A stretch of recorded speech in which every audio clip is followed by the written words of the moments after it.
दो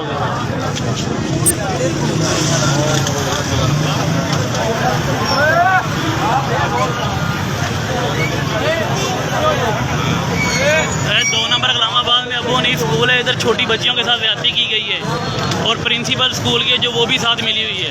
ना वो स्कूल की प्रिंसिपल भाई नहीं कर रही है और ना वो उस्तादा को भाई निकाल रही है। छोटी बच्चियां हैं, 8 से 9 साल की बच्चियां, 4 बच्चियों के साथ ज्यादती की गई है। और सामने उसे मार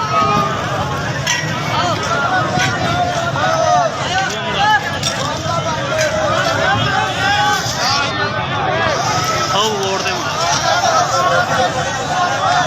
बीबियां लाई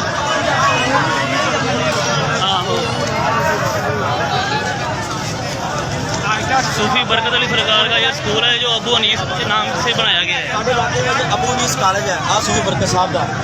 ਇਹਦੀ ਜਿਹੜੀ ਮੈਡਮ ਆ ਪ੍ਰਿੰਸੀਪਲ ਮੈਡਮ ਫਰਵਾ, ਉਹਨੇ 8 ਦਿਨ ਪਹਿਲਾਂ ਬੱਚੀ ਨਾਲ ਜ਼ਿਆਦਤੀ ਕਰਵਾਈ ਆ ਤੇ ਮੈਡਮ ਫਰਵਾ ਦੇ ਨਾਲ ਉਹਦੇ ਜੋ ਸਕੂਲ ਦੀ ਇੰਤਜ਼ਾਮੀਆਂ ਵਾ ਉਹ ਵੀ ਨਹੀਂ ਸਾਡਾ ਸਾਥ ਦੇ ਰਹੀ, ਨਾ ਮੈਡਮ ਸਾਥ ਦੇ ਰਹੀ ਆ। ਇਹ ਤੈयब ਗਰੁੱਪ ਇੰਡਸਟਰੀ ਵਾਲੇ ਆ, ਇਹ ਸਕੂਲ ਦੇ ਓਨਰਸ ਨੇ ਆਪਣਾ ਅਬੂ ਹਨੀਫ ਦੇ। ਇਹ ਉਸ ਦਿਨ ਆਏ ਆ, ਇਹਨਾਂ ਨੇ ਕਿਹਾ ਤੁਹਾਨੂੰ ਇਨਸਾਫ ਦਿਲਾਵਾਂਗੇ। ਜਦੋਂ ਉਹਨਾਂ ਨੂੰ ਪਤਾ ਲੱਗਾ ਵਿੱਚ ਮੈਡਮ ਦਾ ਗੁਨਾਹ, ਮੈਡਮ ਮੁਲੱਬਸ ਆ, ਸਕੂਲ ਇੰਤਜ਼ਾਮੀਆਂ ਮੁਲੱਬਸ ਆ, ਤੇ ਉਹ ਵੀ ਵਾਪਸ ਚਲੇ ਗਏ। ਉਹਨਾਂ ਨੇ ਕਿਹਾ ਅਸੀਂ ਕੁਛ ਕਰਦੇ ਆ, ਲਿਹਾਜ਼ਾ ਉਹਨਾਂ ਨੇ ਵੀ ਕੁਛ ਨਹੀਂ ਕੀਤਾ। ਸਕੂਲ ਦੇ ਮੇਨ ਗੇਟ ਤੇ 8 ਕੈਮਰੇ ਲੱਗੇ ਆ, ਉਹਨਾਂ 8 ਕੈਮਰੇ ਕਹਿੰਦੇ ਸਾਡੇ 8 ਦੇ 8 ਹੀ ਕੈਮਰੇ ਖਰਾਬ ਹੋ ਗਏ ਆ। अगर होर कोई मसला बनया वा तो वो कहते साढ़े कैमरे ठीक है, साढ़े कैमरे आ चीज़ आ गई है। तो लेकिन बच्ची के मामले में मैडम कैमरे क्यों खराब आ? अबू हनीफ स्कूल की जी इंतजामिया वा बिल्कुल नाकस आ। तैयब ग्रुप इंडस्ट्री जेडे इस अपना कॉलेज स्कूल के कॉलेज के ऑनर्स ने, लेकिन वो भी साथ नहीं दे रहे। उस दिन आए सी, उन्होंने आवाम लोलीपॉप दिता तो दे के चले गए।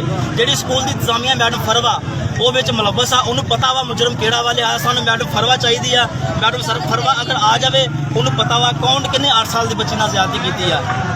तो मेहरबानी मेरी IG पंजाब अगे इमरान खान अगे अपील है कि इस बच्ची की जी ज़्यादती हुई है इसका साथ दिता जाए। यह बच्ची के घर वाले खलोते आ, सानू 1 हफ्ता हो गया वा, कभी स्कूल लगे, कभी थाने, कभी रोड वाला, कभी आ चीज़ कर, लेकिन कोई बंदा साथ नहीं दे रहा। साड़ी इस गल हाईलाइट किया ही नहीं।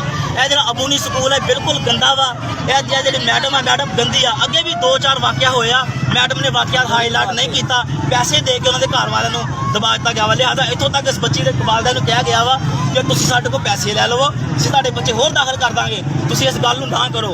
1 हफ्ता मैडम ने यह गल दबाई रखी है। हाँ जी, अंदर बच्चियां के निकाह भी करा जो सैटिंग हो जाती है मुंडी मंडे के लड़की लड़के का, उन्होंने निकाह करवा दी है मैडम। मैडम बहुत वड्डी गश्ती है मैडम फरवा।